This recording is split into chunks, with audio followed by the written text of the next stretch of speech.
This is the US's first settlement in the entire Pacific Northwest. Welcome to Astoria. Now, long before its existence, the lands around Astoria, which, by the way, is located here, were home to the Clatsop, a Chinookan-speaking group who were famous both for their fishing practices as well as being renowned traders in the area.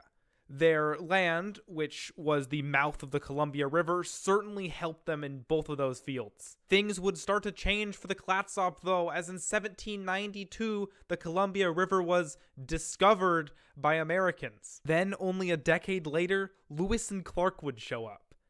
In 1805, they would hit the west coast at Astoria. And with an oncoming winter, they would create Fort Clatsop, named after the natives who lived there. Though after that winter, they would move on, continuing up the Pacific Northwest. In the early 19th century, one thing that really made Europeans go nutso was beaver fur. And it turns out Oregon was filled with beavers. So in 1811, John Jacob Astor, who by the way was the world's first millionaire, decided, hey, you know that place that Lewis and Clark went to? I bet they got beavers there. Let's go get us some beavers. And so he would send the ship known as the Tonquin over there, and a party would establish a fort. He would name it Fort Astoria after himself. And so, just like that, Astoria would become the first permanent U.S. settlement west of the Rockies. And as you may guess, that's also where Astoria, the city's name, would come from. But probably more importantly, and back to Fort Astoria, the beaver business was doing good-ish. Only 2 years after the fort had initially been founded, in 1813, John would end up selling the entire fort to the Canadian Northwest Company, which would place the fort under British rule.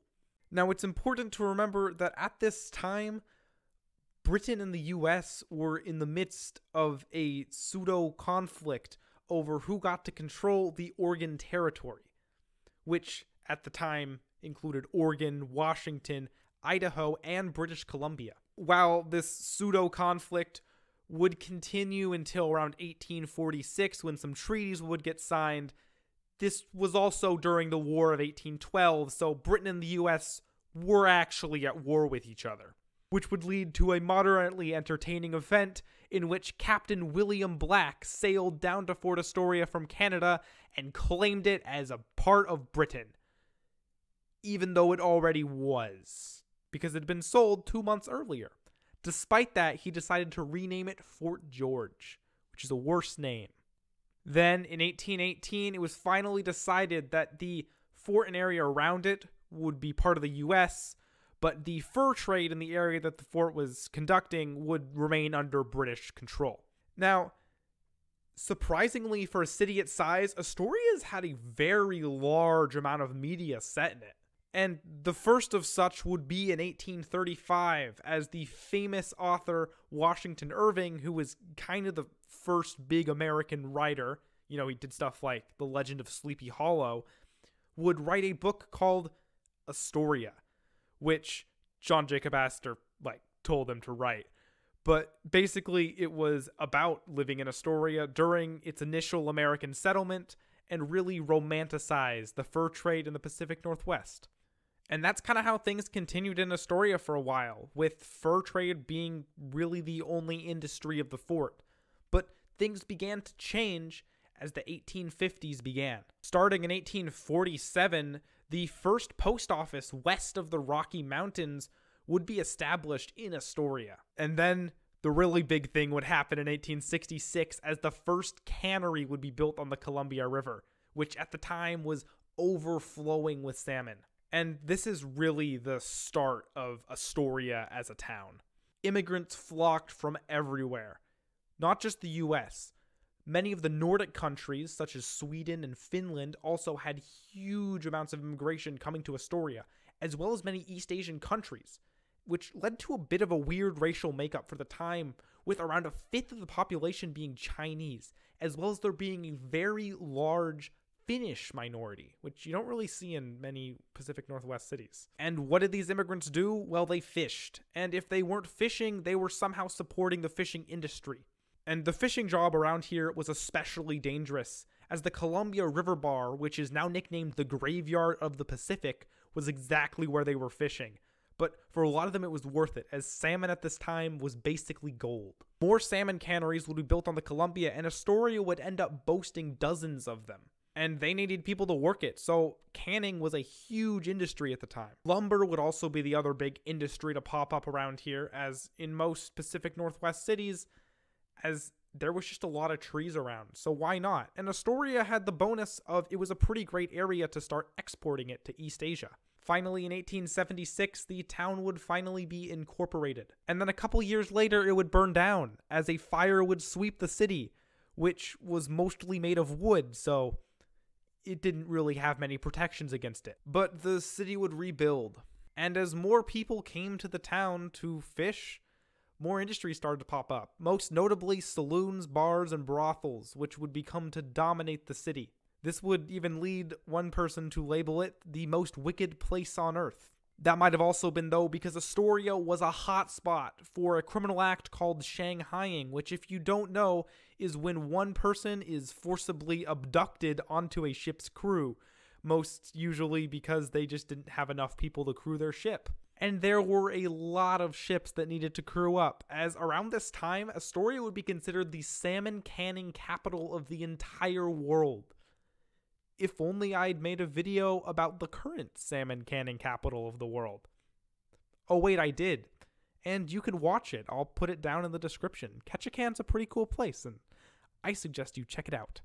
Back to Astoria, though, at the turn of the 20th century, it was still a quickly growing town with fishermen everywhere. And then in 1922, it burned down again, with the same problems. Like, they made the whole city out of wood, so it was pretty easy to catch on fire.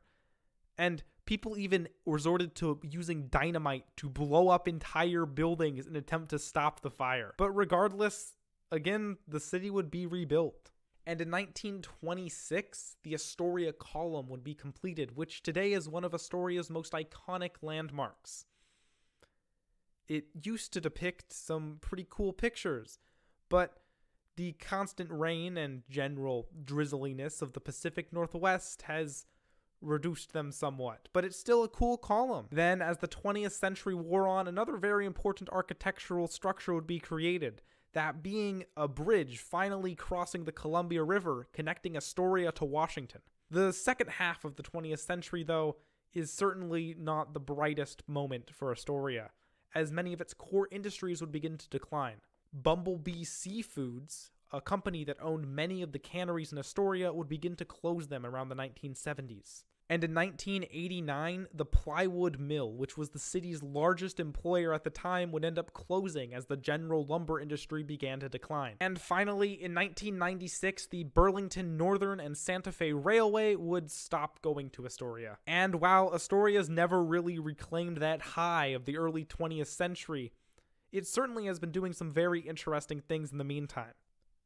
For starters, Astoria has a strangely high amount of movies that feature it as a location, most notably parts of the Ring saga, as well as Free Willy, and my personal favorite, The Goonies.